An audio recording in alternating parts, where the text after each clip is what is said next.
because I didn't tell him the purpose, his purpose in the commentary, and he handled it pretty well. So, Hello, everybody. Welcome back to Blast the Process, where we are playing all Sega games all day, all night, all the time. We're reaching the end, everyone. We just finished Bad Games Block, and here we are again with Mike with Sub-Terrania. yeah. So this is Sub-Terrania. I'm playing on the only difficulty, hard. Unlike some games, this game has major differences in the difficulties. Not necessarily in the number of enemies or how many hits they take to kill, although that is definitely one of the differences. It's really in the physics. There's a lot more physics in hard than there is in easy, and if I could show off what happens, but you know what? I know we're running a bit behind, so I'll just start the game. Time is going to be a little weird for this game because there's a cutscene I always watch. I always call it the unskippable cutscene because once you see it, you'll know why it's unskippable. And it takes about 12 seconds, so here we go. Oh yeah, what a sexy man. Oh, boy. That mullet. Yeah, so that's our classic mullet man. It's also an avatar I use for various forms and stuff, which is Timer Discord. started, I assume. Yes, time started the moment I can move, sorry. And No, that's like... And this is the first stage. So for a marathon run, the two biggest things is that we don't death abuse in the first stage, even though that's faster, and we collect the extra life, even though that's about a 1 or 2 second time difference, because we want to have as many spare lives as we can. If I was being super marathon safe, I would not go for the speed strat in this stage, but it's always entertaining if I get hit here, so we're going to go for the speed strat. Wow, that was really close. I almost got hit by Super Mario Brothers. He was a little jealous of Sega does what Nintendo don't.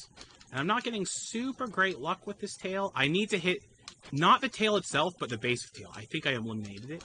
Yes, I did. Okay, that's good.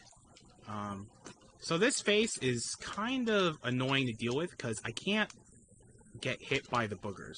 The boogers actually do a lot of damage. Yes, those little green things, we call them boogers. Oh, and you actually have to blow off all 3 parts, and the parts are the tail and the 2 faces on the side. And once I do that, I can just shoot this thing as much as I need to.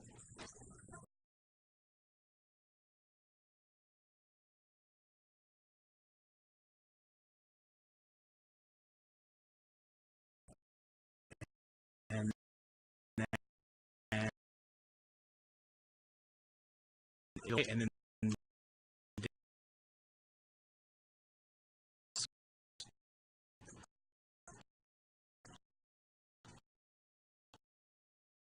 area will be open up for me.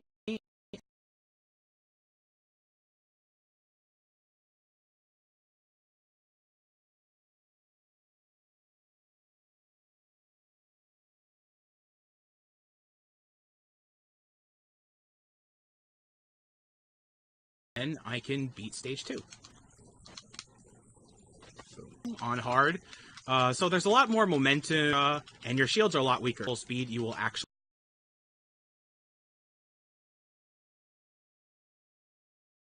and really early.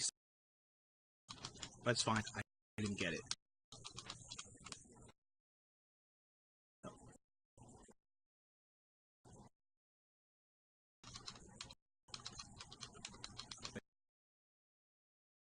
And easy.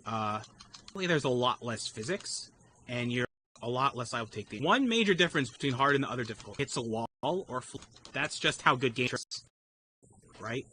Not in the bad games block.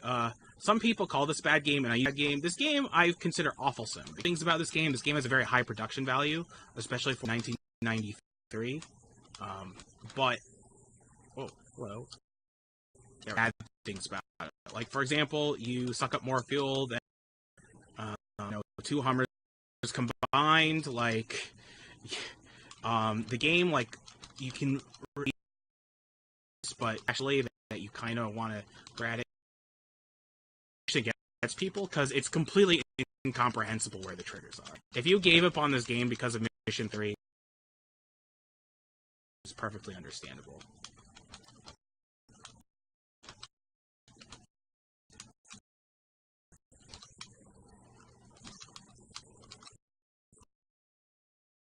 Okay, so let's see. Oh! Okay, clipped me, but he didn't kill me. Really don't want that guy to kill you. And so an easy and hard is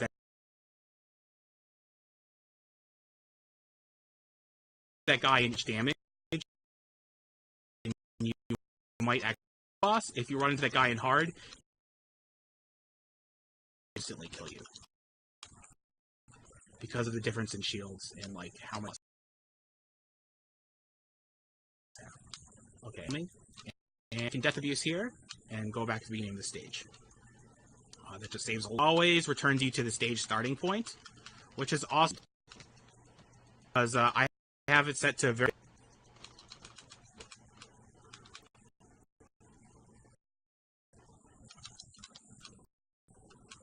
Oof. Okay, low shield. I have to take it a little carefully. So basically, what you're trying to do is get what is essentially a giant can of raid.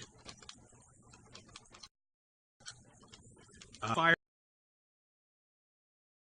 those. That shield doesn't disappear in death because Sub-Terrania. And we are going to take this really safely. Okay, that's good. And we carry the heaviest weight in the world.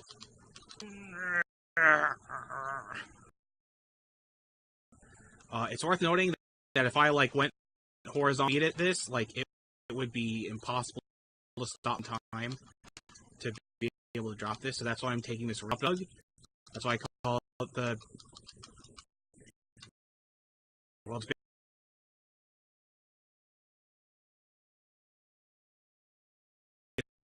biggest can,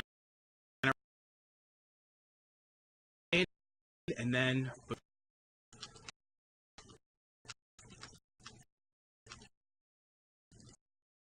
It does appear I am dropping frames. Apologies for that, but hopefully you can at least roughly see the axe going on. So kind of the recovery stage is because if I lost a lot of lore, because whenever there's not one but two gun power. Noting that there's different colors other guns means that we wouldn't upgrade in our gun right away. In wrong way. But because of the switch, it's not worth switching to the play how the Contra 3 runners call homeless shot. The blue shot in Sub-Terrania is basically like that. And so actually doesn't matter. And so since we have plenty of health and resources, we are actually going to take this just slightly further than climbing all the way up there, even taking the weapon power. It's worth noting that my weapon level is capped at level 3, stage 8.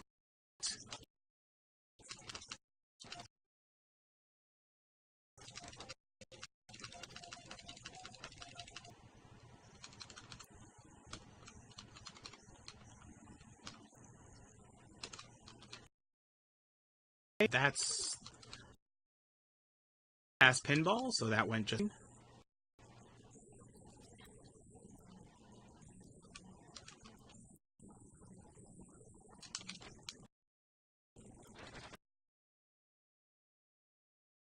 Gun here, because if I hold down, if I'm shooting down, the clams don't trigger. I'm not sure why that happens. That's a convenient death use.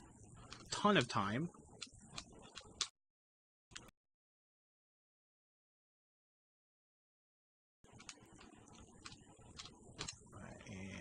Okay, we're good. There is actually a zip you can do there. It is for a real speed run. I've done it exactly once out of hundreds of attempts. Basically, what it is that you have to be, when you blow up the pipe, you have to be, and you have to be a perfect. You can't be going even a little bit up and down, which is really hard with a buoyancy. And then you'll it's the coral. But as I said, I've only done it once, so it's basically a task-only trick.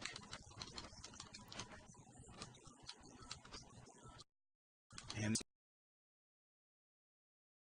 next to last stage, and it's worth noting that the water makes you buoyant, unless which makes you sink like a stone. This is really...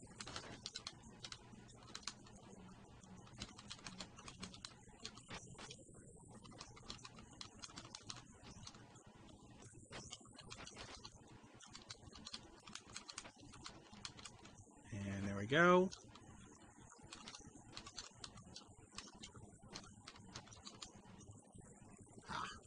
It's kind of bad being bumped in the water like that, because being bumped in the water exaggerates the physics effects in this game, but it's not a huge time loss.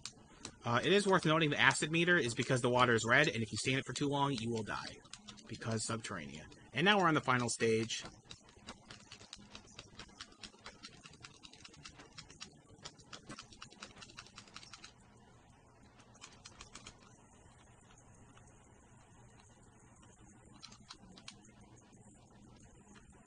Okay, good. Frog Mario didn't get us. And we have the energy crystal, so we have basically unlimited fuel. It would take something like 15 minutes to run out of fuel for this area. And we'll see how it goes. This is a very long stage, and if you don't know where the energy crystal is, well, then good luck getting through this stage. I'm just playing a little safe there, because I really don't want that pinball guy to kill me. I call him Mike Hager, because he's protecting the key to the city. Oof, what is going on with physics here? Anyway, there we go. Making sure that Clam doesn't attack us. And the reason why I'm not using the anti-pressure unit here is because it's so hard to counteract the anti-pressure unit that it's not really worth using it unless you absolutely need to go down fast. Alright, so here are the Mike Tyson crabs. On easy, they're the Glass Joe crabs, because they're really easy to kill. On hard, they're the Mike Tyson crabs. So I'm just kind of waiting here for the crabs. Okay, and I have my second Mega Crash. Okay, good. We're good.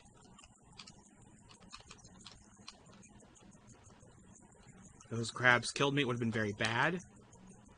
What? We're good. Yeah, so I'm fighting against the anti-pressure unit right now. And the reason why I have to use it there is because the water is actually pushing you up. And the reason why I'm doing that is because it's faster to actually go up there, even using the anti-pressure unit, than going down. Especially since if you go down, you might have to traverse through more crabs, which means more chances of getting punched in the face. Fortunately, that crab's pretty easy to deal with because of the angle that he approaches at. Because they can only really punch directly above or below them, depending on whether they're on the ceiling or the floor. And we are getting to the final boss, and don't want to speak too soon, so let me get here, and I'll explain how the final boss works. The final boss's name is Finn, which apparently means swine in Danish. The developers are Danish. Apparently means something a little raunchier in Swedish. And here, we're on the final boss.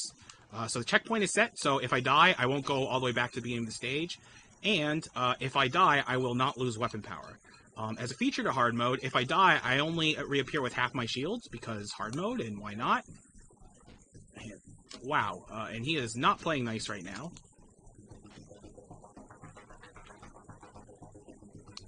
But fortunately, we had good luck, and we have a lot of lives. There's no guarantee that I'll be able to beat the boss, because you'll see on his second form. This is a very RNG-heavy boss, as you will see soon. And here's his second form, and basically, I'm going to try to go in a circular pattern. Every time he wiggles its antenna, he's gonna try to run into me. So that's when I want to move. And wow, I am not getting great luck here. That's fine. There we go. And if we just kind of slowly float up there, yeah, he'll usually whiff.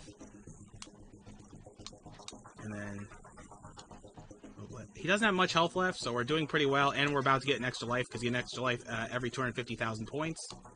And he's dead, and time is when I stop firing my guns now.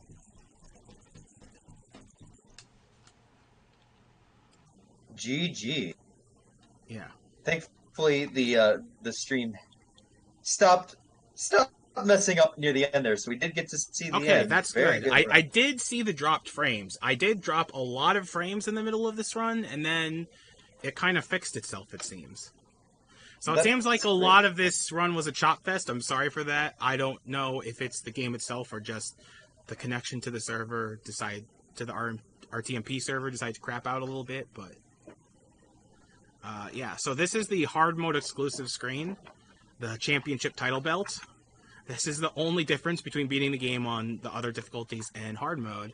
And as you can see, there's some sick 1993 CGI. And actually, what's my time? Just out of curiosity. 13:01. That's a pretty good time. Honestly, I consider any time that I beat the game a good time, but yeah, that's a pretty good time. So yeah, that was a very good run. Do you have anything else to say? Any shout-outs you'd like to give? I would like to give shout-outs, but do you mind if I go over the credits for this game really go right fast? ahead. Because it's actually interesting. So, like Ernest Evans, the Sub-Terrania developers went on to make more games. They made Red Zone after this, which is best described as a glorified Genesis tech demo.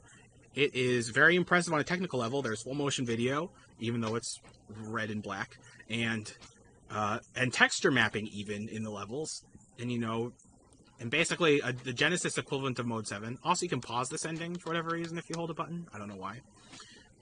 And then Scorcher, which is a fairly average racer for the Saturn. And Xerinx didn't really make a whole lot of money from these games.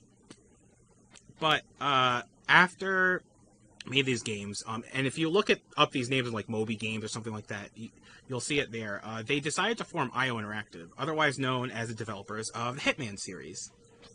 And they did, in fact, work on the first 3 main Hitman games, Agent 47, 2, and Blood Money. And Jesper Kyd, not only known for composing the Hitman series, but also known for composing the Borderlands and Assassin's Creed games. Wow. Why do all the games you have storied, legendary people working on them? That's incredible. Except for Captain Planet. Yeah. No one's really thought about that game. Tony Van, he was the executive producer of Sega of America at the time. He also produced Die Hard for the NES, and he said that this was one of the worst-selling first-party Sega games. This is actually a first-party Sega game, even though it was developed by Xerinx. Sega decided to pick it up because they thought it was an interesting, Moonlander, asteroid-style game. And what's also interesting to note is that the reason why it pushes the Genesis hardware so hard is because the Xerinx was actually known as a demo scene group, I think called the Scavengers, actually, and which is, and if you don't know demo scene, it's known for pushing the hardware to its limits. So they pushed the Amiga hardware to its limits, and because Sega Genesis and Amiga had the same processor, the Motorola 68000, Xerinx was really able to take advantage of the Genesis's capabilities, and they actually developed this game without using an official Genesis dev kit, and that's how they could do it because they were so familiar. That is pretty impressive for a first party Genesis. Yeah, exactly.